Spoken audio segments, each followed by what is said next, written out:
Assalamualaikum teman-teman, seperti biasa sebelum mulai Mimin mendoakan semoga teman-teman semua selalu dalam keadaan sehat walafiat. Oke, kali ini kita akan melanjutkan Martial Master versi novel bagian 373. Bagi yang baru bergabung, selamat bergabung. Dan bagi yang belum subscribe dulu lah agar Mimin tambah semangat lagi nih bikin videonya. Oke, kalau sudah kita langsung masuk ke isi ceritanya.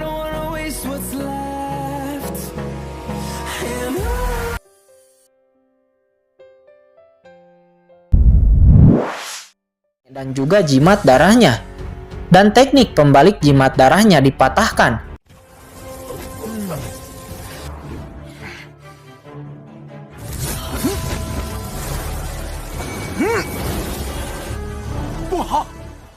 Bagaimana ini mungkin? Gucang terkejut, namun tiba-tiba serangan pedang lainnya langsung menghantam tubuhnya.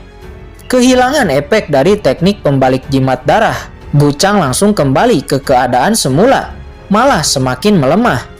Di saat cahaya pedang menghantam tubuhnya, Gucang langsung terhempas dan memuntahkan darah.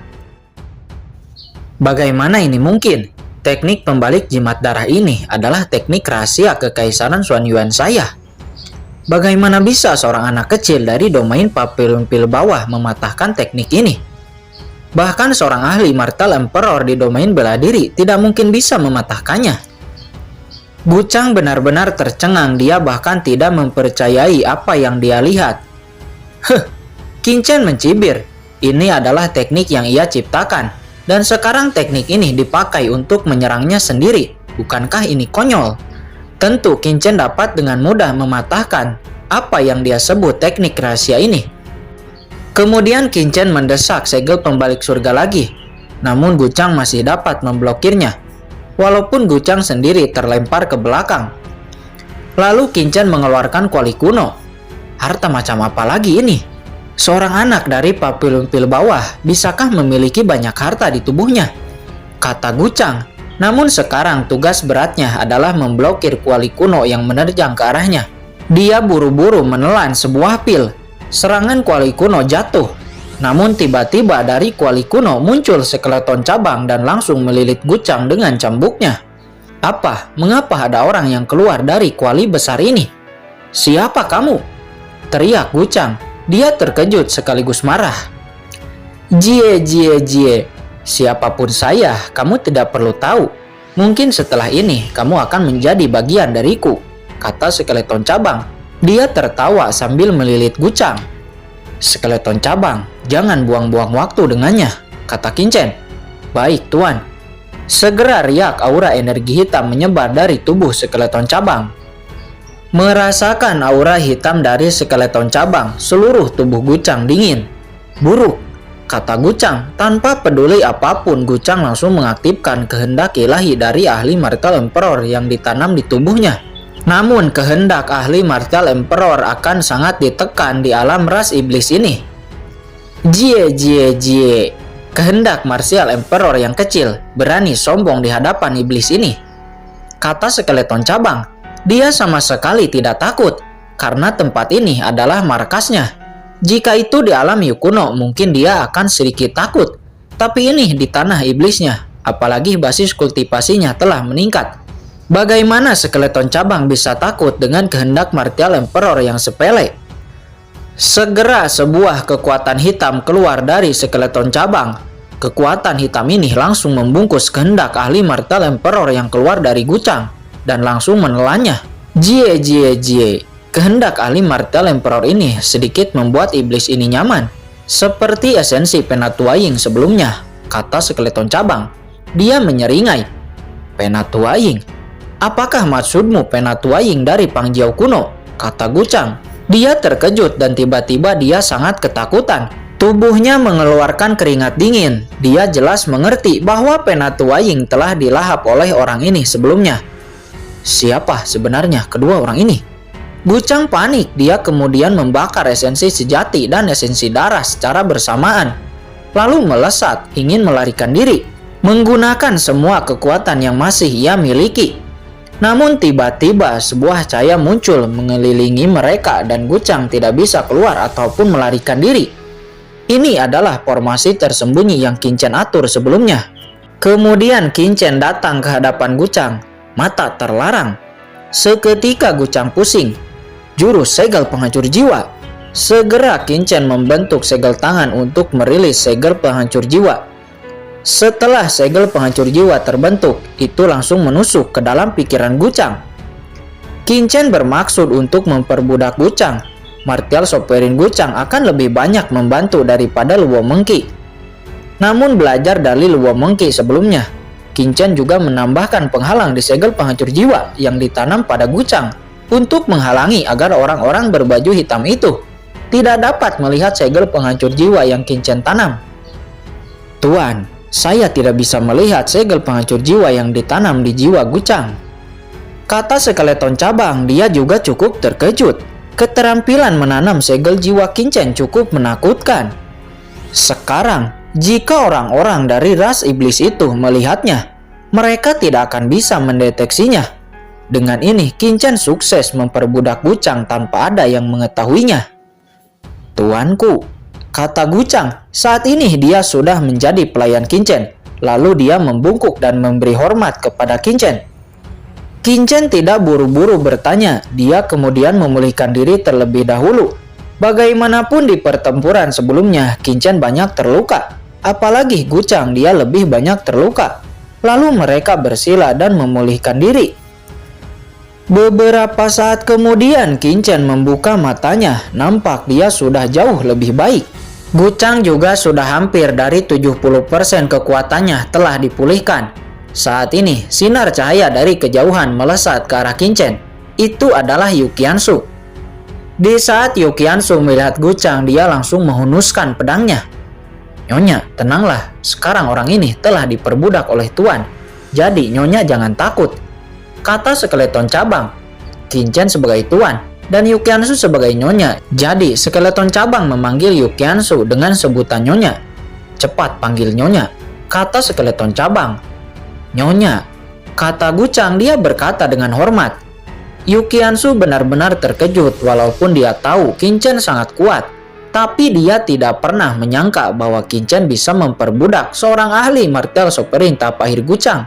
Salah satu ahli teratas di Kekaisaran Xuan Yuan benar-benar telah diperbudak. Bagaimana Qin Chen melakukannya? Yu Qiansu heran. Qin Chen, apakah kamu baik-baik saja? Kata Yu Qiansu. Aku baik-baik saja. Kemudian Qin Chen melihat Gucang dan berkata, ngomong-ngomong, apa yang kamu sebutkan sebelumnya? Apa yang terjadi kepada wanita dari sekte iblis ilusi itu? Apakah kamu sebelumnya melihat Kaisar Penglei? Ya, Tuan. Sepertinya wanita itu ada dalam bahaya.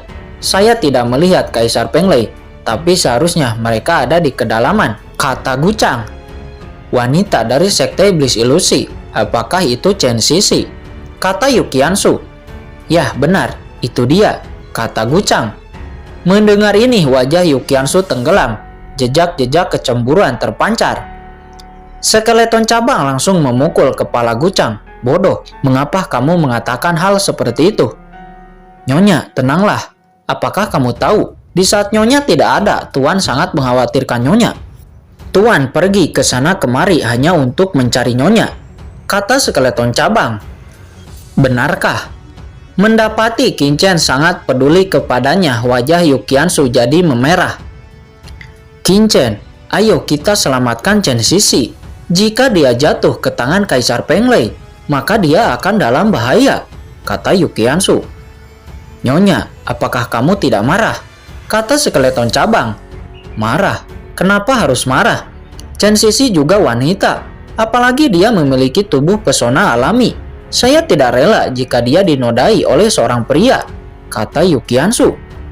Kemudian Yu Qiansu berkata lagi, Qin Chen, ayo cepat, kita harus secepatnya pergi. Mendengar ini Qin Chen mengangguk. Ayo, bukan hanya menyelamatkan Chen Sisi. Tujuan Qin Chen yang sebenarnya adalah untuk membunuh Kaisar Penglei, putra Peng Shaoyu. Jika Qin Chen tidak membunuhnya, bagaimana Qin Chen membalaskan dendamnya? Ayo, pergi. Di saat Qin Chen akan pergi, tiba-tiba dia merasakan seseorang akan datang. Gucang, kamu pergi lebih dulu. Jika kamu menemukan Kaisar Penglei, segera beritahu aku, kata Qin. Ya, baik tuan, kata Gucang seraya melesat dan menghilang. Skeleton cabang, kamu juga masuk ke dalam koli kuno. Setelah melakukan ini, sinar cahaya melesat ke arah Qin dan berhenti di sana. Itu adalah Zhou Jiwei. Ada apa ini? Apakah kamu baik-baik saja? Kata Zhou Jiwei. Seperti yang Nona Jiwei lihat, saya baik-baik saja, kata Qin. Bukankah martel Sopirin Gucang mengejarmu? Kata Zhou Jiwei. Oh, itu. Martial Sopirin Gucang sudah melarikan diri karena dia tidak bisa mengalahkanku, kata Qin. Apa? Zhou Jiwei terkejut melihat area pertempuran di sekitar yang hancur. Dia juga mengerti bahwa pertempuran dahsyat sebelumnya telah terjadi di sini. Apa sebenarnya kultivasi Qin? Bagaimana dia melakukannya? Jika tidak ada lagi yang Nona Jiwei ingin tanyakan, Qin ini akan pergi, kata Qin. Dia meraih Yuqiansu dan akan pergi. Tunggu. Kenapa? Apakah ada lagi yang ingin dikatakan oleh Nona Jiwei? Kata Qin. Tempat ini misterius dan sangat berbahaya. Jiwei ingin pergi dengan kalian berdua, apakah boleh? Kata Zhou Jiwei. Mohon maaf, saya dan Yuqiansu memiliki beberapa hal yang harus diurus. Sepertinya saya tidak bisa membawa Nona Jiwei. Kalau begitu, Nona Jiwei, selamat tinggal, kata Qin. Segera setelah mengatakan itu, Qin dan Yuqiansu terbang melesat dan meninggalkan Zhou Jiwei di hutan sendirian. Zhou Jiwei sangat marah dan menghentak-hentakan kakinya. Namun karena dia sangat takut akan bahaya, akhirnya dia mengikuti Qin secara diam-diam dari belakang. Qin dan Yuqiansu terbang melesat maju ke depan.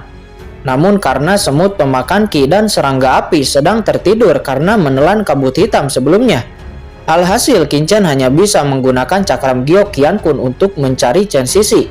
Di saat yang sama sambil mencari, Qin dan Yuqiansu menelan dan menyerap buah roh warna-warni. Di sisi lain, Qin juga tahu bahwa Zhou Jiwei terus mengikutinya dari kejauhan. Boom, boom, boom. Suara tabrakan kekuatan terdengar. Apa itu? Sepertinya ada yang sedang bertarung. Ayo kita pergi lihat, kata Qin.